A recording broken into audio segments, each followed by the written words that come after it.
Hi, good evening, and welcome to the 2017 Tiny House Summit online. I'm Sarah Isabella, and today we have a Community Day presentation with Barb Diaz, who's going to be talking to us about the DIY, do-it-yourself tiny, and how do I make it happen. Take it away, Barb. Thank you, Sarah. Welcome to everyone, and thank you for watching. My name is Barbara Diaz. I do not claim to be an expert in anything, but I will be sharing my experiences and my observations with you in the hope that you will find them helpful in your tiny adventure. You can get a copy of my notes and outline with all the links at the end of the presentation. And so let us go on. I am the designer and builder of the cottage camper on the left, and I'm also building an 8x20 tiny house on wheels, which I call the Take Me Home. I have a YouTube channel where I post step-by-step videos of both of my builds. So, you want to build a tiny house, but how do we make it happen? Well, before taking any action, you and your spouse should sit down with a blank pen and paper and dump all your thoughts all over the paper. You can refine it later. And the first thing you'll need to do is think. You'll need to ask yourselves, why? Why do I want to live in a tiny house? To save money, to have a smaller footprint, to have more free time, or do you really like to hit your head on the ceiling when you sit up in bed at night? So that is where we start. The question of why do you want to live in a tiny house is usually the first question that people will ask you. So you should know the reasons that you want to live tiny. And if you don't, you'll probably fall short on motivation during your build and your project may actually fail. So that's why we suggest that you actually take the time to think of why you want to go tiny. The second question is where? Where am I going to park it? This is actually the secret question that can destroy single-handedly the tiny dream that you have. But there are a couple of options to consider. You could buy land. Commonly, people want to buy land and go live on it, but it's not that simple. Every locality has different laws and ordinances regarding legal dwellings. You can call the town or the county's planning and zoning department or check their website. You do not want to invest your time and your sweat and your equity, your money, into building a tiny house only to have you told that you won't be able to live there. Another option is other people's land. Look for someone that already has land and would rent it to you. Maybe a friend or a relative. You can also check Airbnb, Craigslist, the realtors in your area, that kind of thing. The third option is tiny house communities. These are emerging, but they're few and far between right now, mostly because, in my observation, they are a slow startup. There's a lot of red tape involved in the zoning and also setting up the infrastructure. It's very costly. It requires so much capital that sometimes it's prohibitive, and often those costs can be passed on to the potential tiny housers, making it too expensive to live there. And some entrepreneur might even think that they're going to make a lot of money at this community. Again, destroying the concept that we want to live affordably and free and sustainable and intentionally. There's always time to get there's always time lag behind getting established.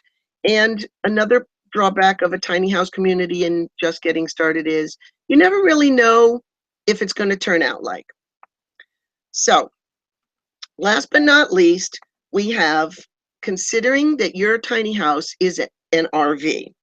And generally, you'll have the least resistance legally if you consider your tiny house as an RV.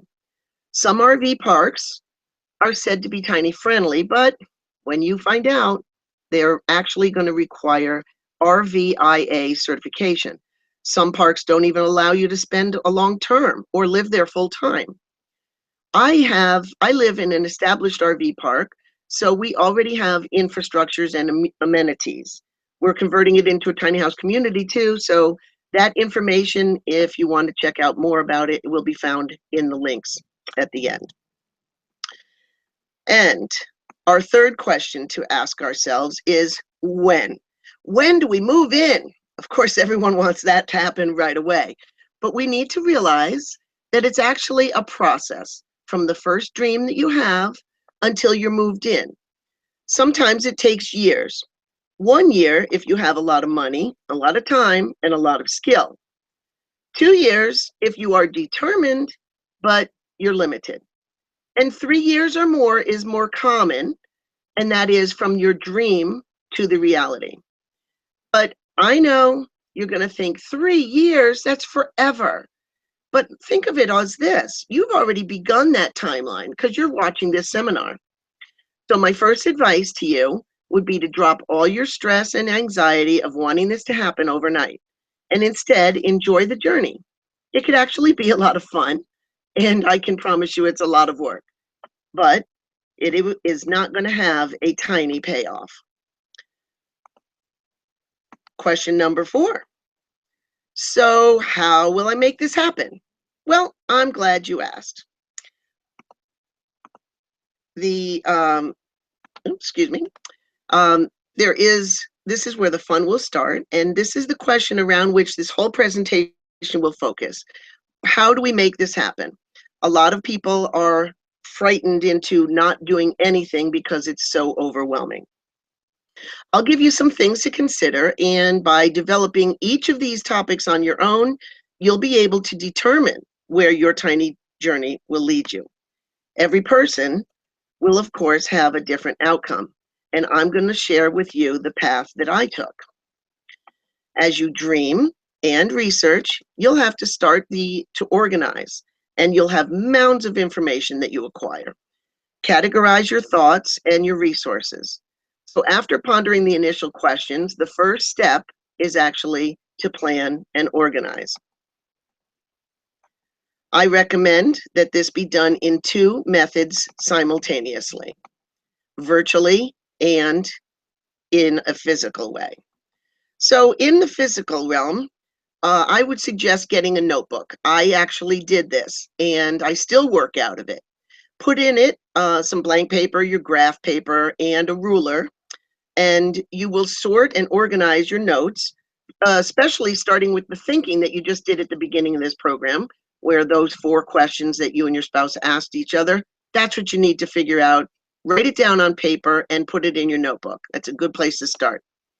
And throughout your tiny journey, you'll actually gather notes and doodles, some thoughts, and loads of pages from zoning departments and articles that you acquire.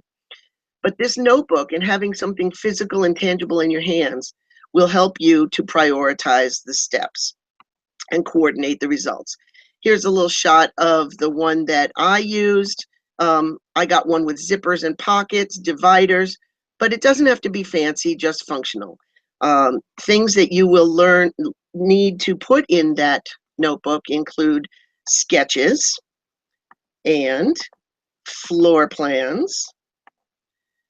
And those will be floor plans that not only you collect, but the ones that you draw, and then you revise them yourself. Another thing that you'll be putting into this is any schematics that you want to keep for reference. Here is a wiring chart for gauges, and that top one is a little screenshot I took of how to wire batteries in series. You'll also keep in your folder brochures, and don't forget to print out this information from this session, and then you'll be able to put that in your folder as well. The second method that we're going to organize is virtual. And of course, you know from watching this online that there is so much information already available online.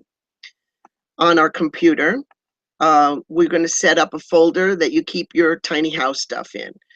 Name that folder maybe something really catchy, like tiny house stuff. Inside my tiny house folder, I keep a folder of documents, and that's a subdirectory. That's going to be for text-heavy files like notes and financials and builders and that kind of thing. Another will be for your screenshots, images. I watch a lot of YouTube video, and sometimes I see a real cute shot that I want. Oh, I like the way that window is above the couch, or oh, I like the color of that wood. So I'll stop the video and take a screenshot, and so I'll put it into this folder, and I will name it in different categories, such as design ideas and how-tos and products.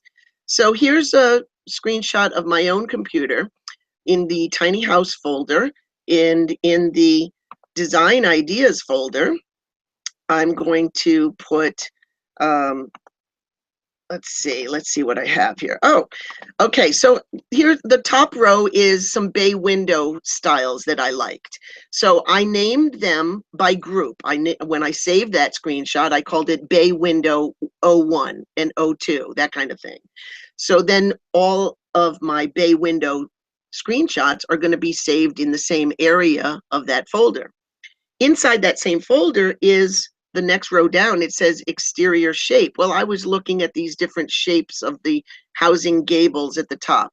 So when I named them 01, 05, 07, that helps me to keep things organized. All right, and let's go to this one. Oh, this one is the same kind of thing in stairs. Now, what I did with this is I named them stairs, best alternating single string, stairs, boxes, stairs, you get the idea. So that means all of those stairs photos, no matter what I liked about it, are all going to be grouped together. So that's very, very helpful. Now, another folder that we'll use is the how-to folder. And that one, I'll put things like the Instructables that we collected. Up in the upper right-hand corner is a framing picture. I wanted to find out how to do a corner, so I screenshot that. And again, those other two images you saw with the battery and the wire gauging chart, those are in my how-to folder. So that's very helpful. Now, I also have a products folder, and that's a little shot here. And these you can trim down and take off the URL address at the top, but I always like to leave the pricing information, the store, and that kind of thing, so I can reference it later. But you can also do this on Pinterest, but I like to have all my files local, and that way it's all in my own folder. I don't necessarily need to get back on the internet to access them, and I can name them however I want, so they will sort properly in the folder of my choice.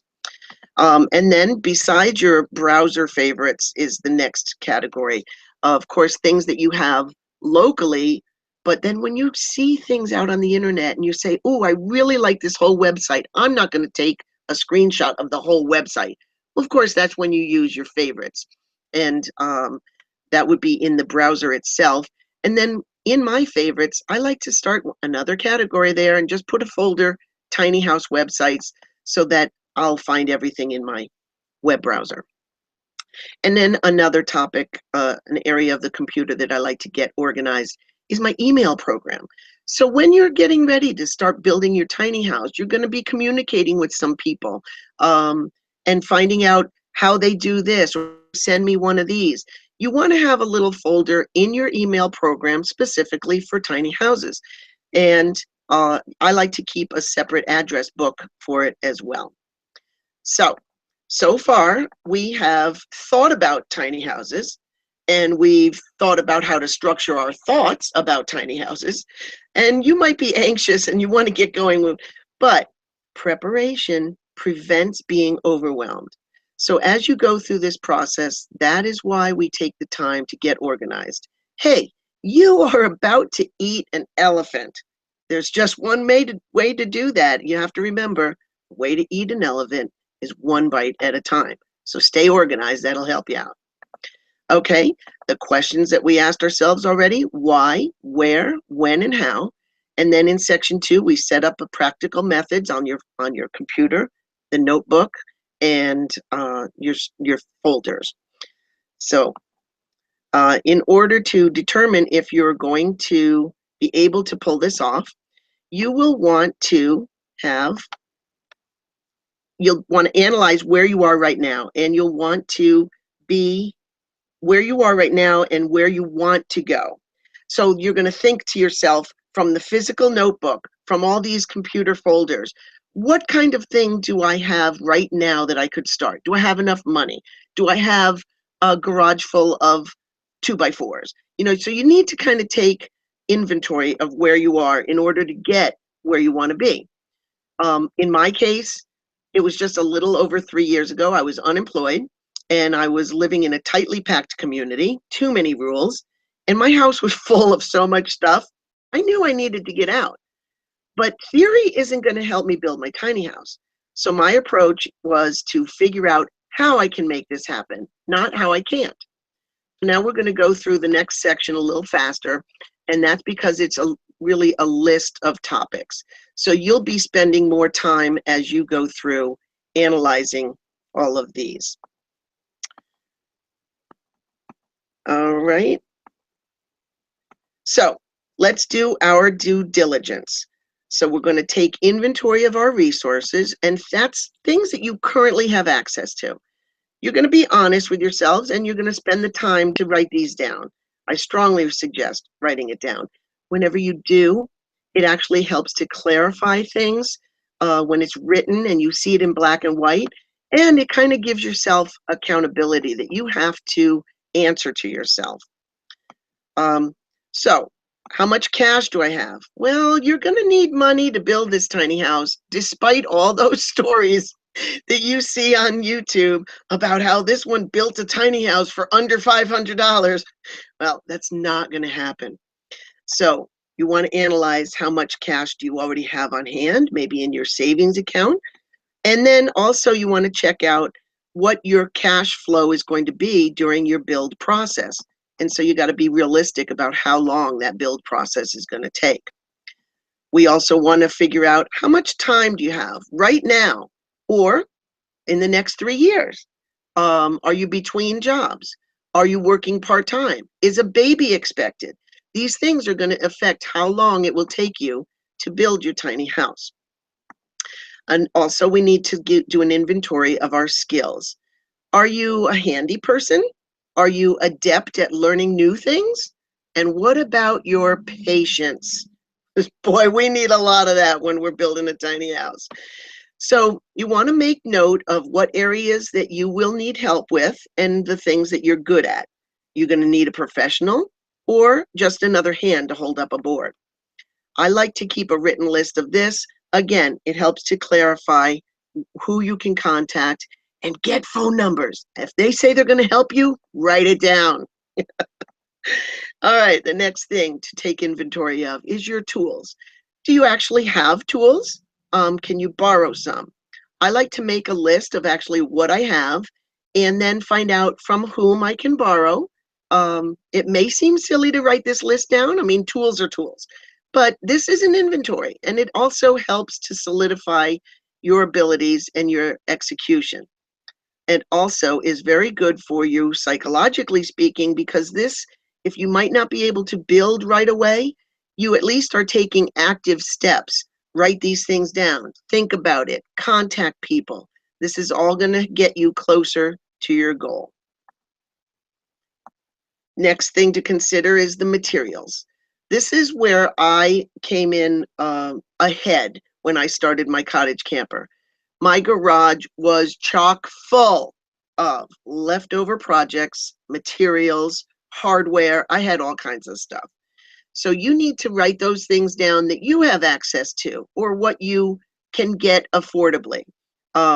Maybe check the ability of recycling some things. Maybe Free Cycle is one of those places that you can access. Look on Craigslist in the materials listing. And I checked, when I was doing Craigslist, I checked 3 different county areas, and I did a little driving, but you'll see later when I show you my images of my materials. I think I scored pretty well. Also look up a very, very good resource is the Habitat for Humanity Restore. There's several of them in Florida where I am. You can Google it and see where they are around you. They usually have some supplied builder supplies that were never used. Sometimes there's things that were taken out when they do a remodel. So those can be a good source. And again, use the time that you have now where you might be frustrated that you are unable to actually start the build, but you can start collecting materials or you can start researching it at least. So this is a good way to use this time. Also, now we're going to look at our location. A tiny house is actually not so tiny when you stand next to it. So where are you going to build? Do you have some place where you can build right now? For example, I could not afford a warehouse and we had no backyard, but we still did have a small fenced area between our house and next door. So that in itself, just taking inventory of that location idea is what dictated to me that if I wanted a tiny house of any kind, it had to be small and it had to be able to hide behind the fence. So, okay, here we go, friends and family. You're going to get negative feedback. It just happens, so expect it. But you could talk it up quite a bit, get people interested. And now there's so many TV shows out and people have heard about tiny houses. Ask people for help, ask people for ideas.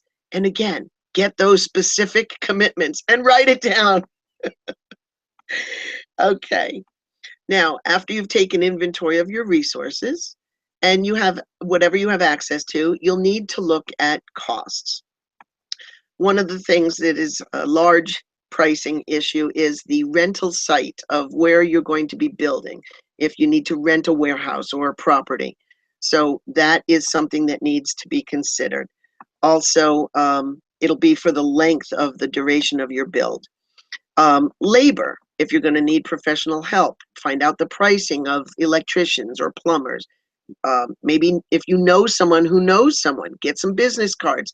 This all goes in your notebook and you're going to start all this research. It's going to work out for you. When the better prepared you are, the more resources you have at hand, the more smoothly things will go for you.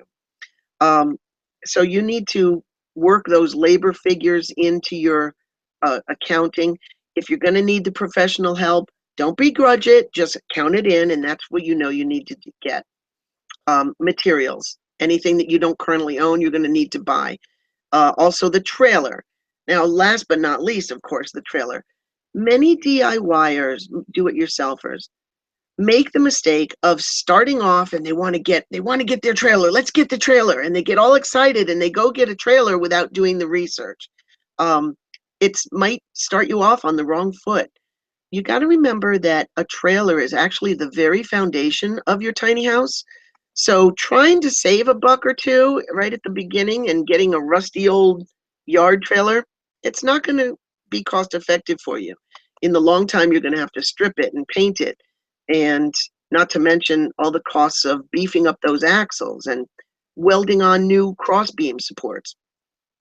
In my case, I found a good trailer, and I wanted to add the fly out like a runner along the sides to extend it out to 8 feet, a full 8 feet. And so I was actually quite surprised at the price of welders, and I was not expecting to pay what I did. But I shopped around and I did get a good price, and eventually the man who I worked with to do the welding for me, he actually threw in a little bonus for me of turning the crank on the tongue so that it would give myself more room to build a storage out there. And he threw that in because I was giving him such a big project. Okay, so we've looked at the inventory and gotten our resources, and now we're going to take a realistic look at other things. So you might be feeling overwhelmed and a little anxious at this point. I'm throwing a lot at you, but that's actually good. Remember, this is a big elephant, and we're going to eat it one bite at a time. So take advantage of this time.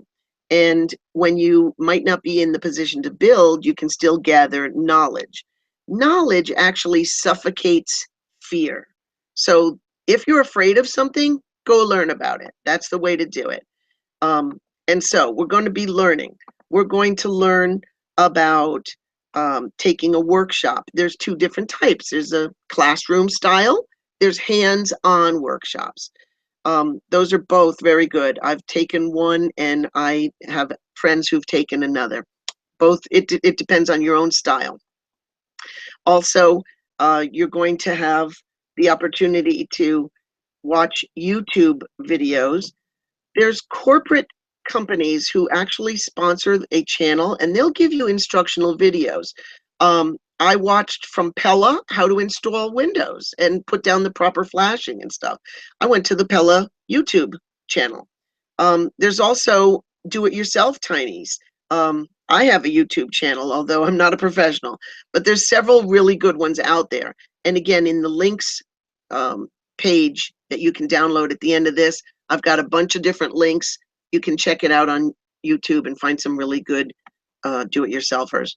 Also, there's the tech websites, like Renogy Solar has one. Missouri Wind and Solar has one. I've researched them. They've got some great articles, and those will be in your links page. And then, of course, there's the do-it-yourself blogs, just a random website. I have another one in there at the links that did a really extensive study on solar, and he speaks to you at a level that you can understand. So that really works. So check those out. And when in doubt, Google it. You know, you're going to find anything you want on Google. All righty. So, of course, now the fun stuff. And this is where you all probably jump to right away, is designing in your head, and you're dreaming about it. So the things you want to ask are, think about, what size of a trailer do you actually need?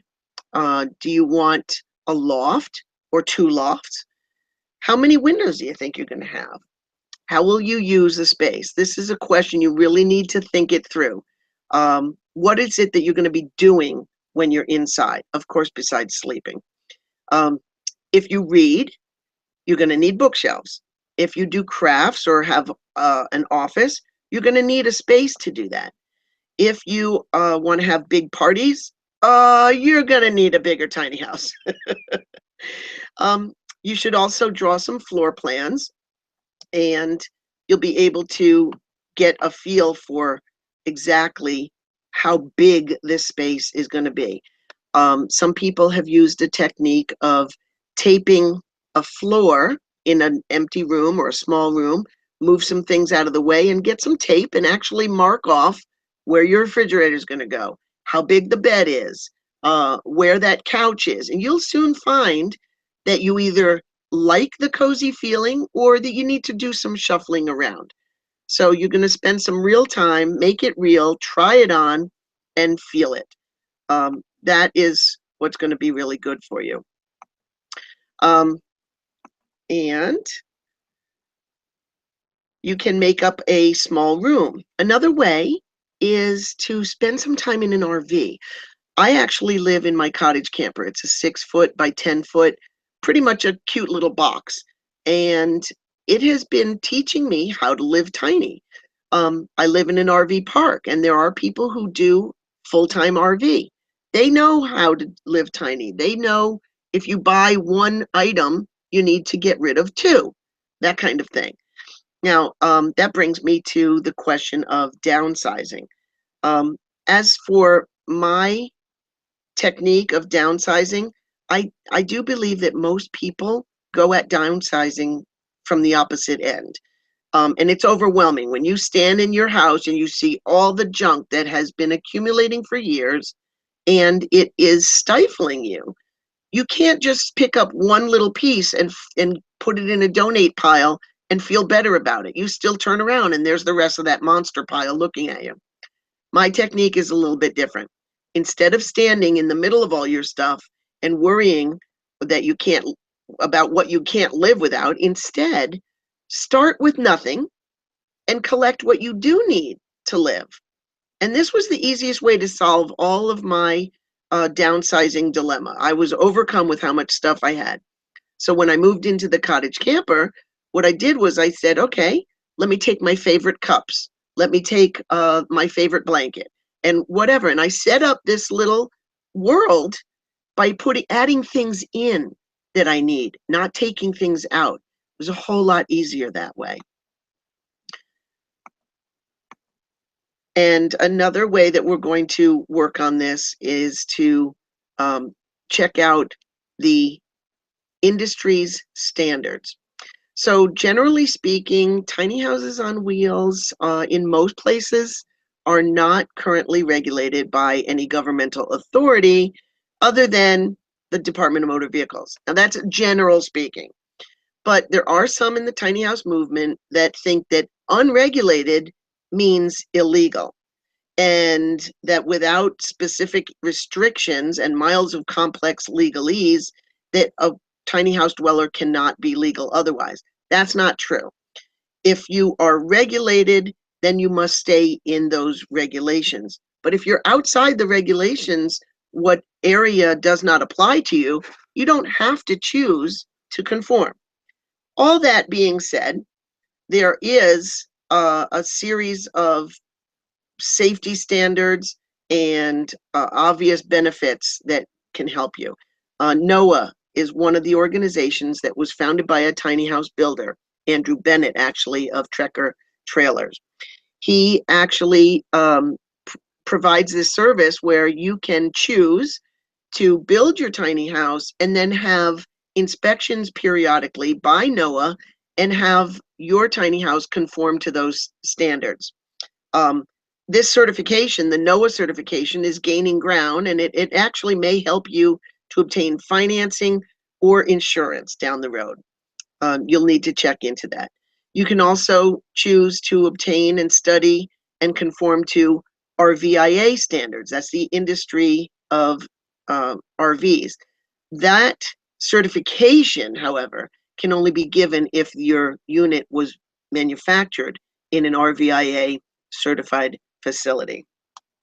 Other regulatory agencies are the ANSI, that handles park models and manufactured homes.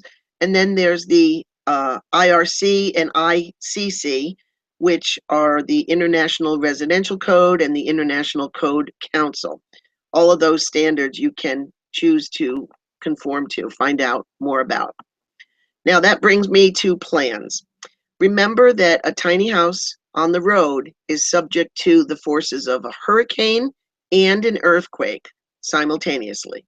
So you need to make sure that that unit that you're going to build is going to be able to handle all of those forces in multiple directions all at the same time. So if you're going to do a do-it-yourself build and a do-it-yourself design, I strongly suggest that you have an engineer look at the plans after you've designed it to see if it's going to withstand all the forces necessary. Your other option, of course, is to buy plans from a reputable company, and you might also consider buying from a builder. There are many good builders, but of course, do your research. There's some that pop up all over the place, and some guy in the backyard says, "Oh yeah, I'm a builder," and he doesn't even know the difference between a Phillips and a straight head. So one of these builders that I heard about recently is the Incredible Tiny Homes, and they are in Tennessee. They actually offer a workshop where you can go and work on your tiny house, get the support of having professionals there with you, and then at the end of the week, you have the option to take that thing home or have it delivered to you. You worked on it all week. So the next thing is to find out about insurance and towing your vehicle. Insuring your vehicle, insuring the tiny house can be tricky, but there are more companies coming on board now, and you can check out some Facebook groups and see if you can research in different ways. Google it, ask your own insurance company, etc. You'll also have to consider how you're going to tow your tiny house. If you have a towing vehicle, you better make sure that it's strong enough, large enough to handle the weight of whatever length house you're going to have. Tumbleweed has a page on their website that is an article that is written specifically with tips about how to properly tow your vehicle. And then they also give the average weight that you can calculate or give an estimation based on the length of the trailer that you want to build on. So that's a very good source to check. And we also want to consider the site.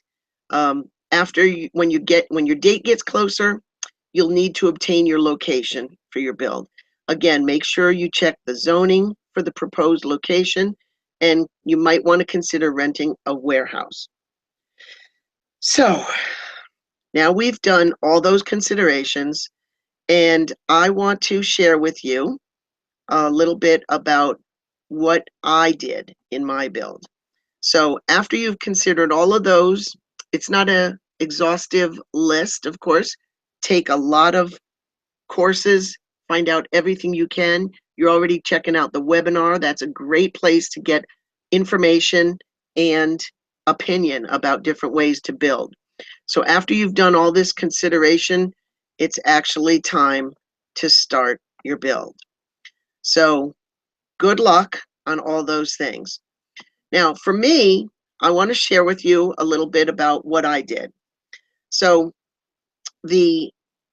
I'm going to quickly run through a couple of photos taken during my build, each of my builds. The tiny house on the left is the cottage camper. I currently live in that, but I'm building the one on the right, the Take Me Home. So you can refer to the handouts at the end of this session if you want to follow me on either of those. Originally, I started the cottage camper because I wanted a tiny house, and I wanted it right now. But as I told you before, I lived in a community where I couldn't have that kind of thing. So I had to start small, and I used what I had, and I used it in the place that I could. So that's where I started. At the time of this recording, and after living in that cottage camper for over a year now, God has brought me to a place where I am in a better position to build my Take Me Home. And so God has given me a better cash flow now. I can pay for building a tiny house. I have a build location where I'm at this park. They allow me to use another site, and I'm building my tiny house there. And finally, I also have a place that I can live in legally when I'm finished building it. So this is what I built with the intention to drive it to the mountains and build me a tiny house log cabin. Part of my limitation at the start was that the maximum of the towing capacity of that car you see there, that's my 6-cylinder little Kia, and it had a 2,500 pound limit. So the axles to the trailer I bought would handle more pounds, but my car wouldn't be able to tow it. So I had to be very mindful of that as I built. So the first thing I did was I bought a trailer. I did a lot of research. And as I mentioned before, there was very little space and construction place, no place to build. And I couldn't store my tiny house that I was building. So I had to make it small. I did my research and I bought a heavy duty 6x10 trailer. I paid about $1,200 for it, and it would barely fit between the gate posts on our side yard. So I took the rear gate off and I left those side rails on for the strength. I built right around that. So the first thing I did was I built a frame using mostly 2x2s, and I kept it light that way. The 2x4s I put around the front frame and the rear doors, and of course across the roofing structure. That was all 2x4s, but the rest was 2x2s. Some of the wood I used was already from previous projects in the garage, and some of it I bought new. I also attached it to the trailer with small bolts, and I strengthened all the joints with Simpson ties, and those are available at Home Depot. Some people call them hurricane straps. They come in all different shapes and sizes. They generally are metallic braces that strengthen the joints. Next thing is I bought some ultra strong plastic patio roofing, and some of you who watch Derek Deirdreson, he's always talking about Tough Tex. So that's pretty much what this stuff is. And in Florida, they have a stronger hurricane code. So I bought the strongest you can get, but without going into ultra cost. So I also used leftover 1/4-inch plywood on the back wall. You can see I put some plywood up. was very, very thin. And here you see that I framed the front bay window to be about the same height as I could see through my car's rear window, rear view. That's how I did it. I just stood there and squatted down, looked in my rear view, and I marked it on the car and on the trailer. That's where I want the window. I built around the sides and the rails, and I put spacers in the joints there, and that is to attach that thin plywood out there, and without the bulk of using 2x4s. So the roofing, I chose a smoky clear so that the cargo area inside would have its own light from above. But ultimately in Florida, that got too hot, and I ultimately painted it white. I had to use a board and batten style on the sidewalls, and that's really because of necessity, that I covered the seams of all the random pieces of plywood that I had, all those scraps. So the battens made it look organized, and you couldn't see where one scrap ended and the next one began. And also I cut those window holes in alignment with my rear view. And those were determined, the shape and size of those windows were determined by scrap pieces of plexiglass that I also had in the garage. And then here I used some foam board insulation. That's 3/4 inch foam board. They come in 1/2 inch, 3/4, etc. And the one that I got was the max per inch. So I filled in that cavity with different combinations of thickness, and I got the walls R value up to 16, and my ceiling in that little cottage camper, I got that up to an R20. So even when the hot sun is baking outside, it stays really cool and shady inside the camper. It's actually quite nice. And even though I had to buy it new, that insulation, when you're talking only 60 square foot a camper, it's not going to add up to a lot.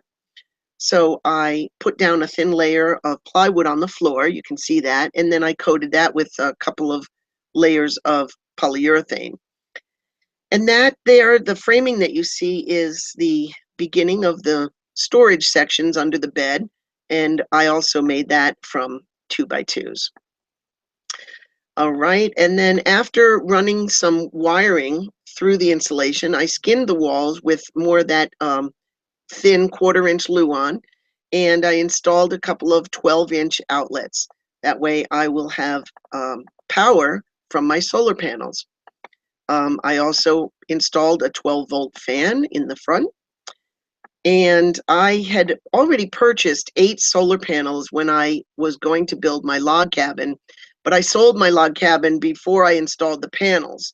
So I still have 7 panels left. I did put one on top of the cottage camper. So what you're looking at here is 2 of the Trojan batteries. They're T105s.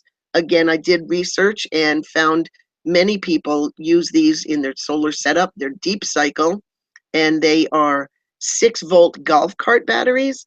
So I wired them in series, and then that got me up to a 12-volt system. And then as I began to go camping on the weekends in my little cottage camper, I filled the needs as I saw them arise. So this is a much easier way for me to get what I need and avoid the clutter. And so I only packed what I need. This is a picture of my gravity water jug and my hot plate, and I'm having a little cup of coffee there. I also made a curtain. It's on a ribbon because remember, I had to watch out for any inconspicuous weight that would accumulate. So I didn't want to have a metal rod or a wooden rod. All of my windows have ribbons on top. And my leftover sewing projects that I have a house full of, they yielded enough fabric for me to make custom mattress cushions and coordinating pillows. So here's an example of when you start taking screenshots of things that you like and you collect the items that you really love. When you put them all together, you'll see that your likes and dislikes are true to yourself. So here's an example of, obviously, I like the sage color, I like the burgundy accent, and I like wood. It all goes together. So that's one way for it to show up as you're building. So here I am. This is actually what it looks like pretty much now. It's an interior view. You'll see I've got some lightweight stacking drawers there on the right, and my sink and countertop are on the middle left. And I have a homemade ice chest in the foreground, and that's covered by my doormat, which actually doubles as an extra layer of insulation on my cooler. This whole build cost me about $2,500 plus about $1,200 for the trailer, not including the solar setup, of course. So I built the shell in about a month, and then I took another 6 months to finish the interior. So here's what it looks like now, complete with the recycled wedding veil curtain hanging in the homemade window. And you'll see the plastic tiny flower box with tiny plastic flowers and a teeny tiny picket fence to top it all off. I present to you the cottage camper. There have been many upgrades that I've done since I've lived in it, and even though I just jest about this being a cartoon cute cottage and not being plumb level or square, it has accomplished many goals and that's what I want you to take away. I want you to listen to the things that I learned by living in this for a year. Number one, it satisfied my need that I had to have a tiny house right now. So took me a couple of months. I built it. I got it. It's not big and impressive, but it is wonderful. Number two, it was something that was constructive for me to work on and kept me moving towards my goal of actually living tiny in a real tiny house someday. Number three, it gave me time to gather knowledge and skills and to make a lot of contacts with tiny house people. Number four, I also saved a great deal of money while I was living in it. Number five, I got to practice living tiny, which many of you, I think you would really do well to see, are you going to be able to pull this off? And then lastly, number six, it helped me to fine tune my real designs and what I'm really going to use in my big tiny, as I call it. So that's the cottage camper. And if you have patience with me, I'll run you through where I'm at on the big build. This is the take me home. And so for my next trick, I'm going to build a real one, God willing. And it will look like this someday, I hope. It started out with just some sketches, lots of dreams. I researched some very sturdy trailers, and I hunted down this beast after about 3 months of searching. It was an equipment hauler in its previous life. It's an 8x20. It has no structural rust, so I cleaned it all up. It's made of 3/8 inch thick steel, which is much thicker than your basic. Most of them are 1/4 inch. This is even thicker than that. And this one, with its axles and the way it's built, so stout, it has a 7-ton capacity. I cleaned it up, and I also designed these 4-inch runners that you see down the sides to extend the bed of where I'll be able to make my tiny house that much wider. It's about 9 inches wider from the floorboards to the edge of the runners. And this was the welding project that I had done. The welding cost me about $800, but as I had said before, he did a fantastic job. The welds are superb. I had a fellow tiny houser look at the welding. He actually did welding in his past, and he was quite impressed with the welds. They're very smooth and done well. And this is the man who also repositioned that tongue jack for me, so I would have more room on the storage area. Next thing I did was I kept those pressure treated boards. They were in great shape. I cleaned them up. I filled the gaps with the expanding foam, and then I layered some insulation and plywood, and then insulation and plywood to keep it firm. And I made a little sandwich for a subfloor. Meanwhile, all the time I was working on that, I was collecting materials. I scored really well, I think, on Craigslist, Habitat restores, that kind of thing. I got 7 windows and a door for $275, which I still think is just unbelievable. As a matter of fact, in my build that I've already started doing, there's 3 windows I haven't even used. That's I had so many windows, but I do like glass. I like to look out. I want to feel like the outside is coming in. And so God's been really good to me. And I found about 800 square feet of bamboo flooring for $35 on Craigslist. Also, I found a farmhouse sink, and that was really cool. So I'm loving it. I'm loving it. Let me see here. Whoops, I'm ahead of myself. So I'll go back. All right, there's your sink and the bamboo flooring. That was really exciting. So the next thing I showed you was the French doors. It took me about 3 months to find all this stuff, but I really did score some really nice pieces. I've got white French doors with etched glass blue herons on them. They're standing in a marsh. And funny, when I first designed this in my head, those are the images that I pictured. This is a faux stone. I got it from, they were taking down a set they had done at a high school, and I scored about 500 square feet of it for under $100, I think. So I was pretty happy with that because it's really going to look awesome. It's going to be quite unique, I think. Also, after I had all the doors and the windows, then it got on to some serious stuff. I had to take the measurements of all the doors and windows and figure out rough opening sizes for the framing. So the first thing I did was measured everything. Then on the left, you see this is one of the drawings that I did to frame the walls. I did a mock-up in SketchUp, which is a free program you can get from Google. The link is below. And I used color-coded to show the header versus the king stud and cripple stud, that kind of thing. So as I did a lot of the work on there, it did take me several weeks to learn SketchUp. And when I finally got it all together and put all the windows and doors and all the layers together, it came out looking pretty good.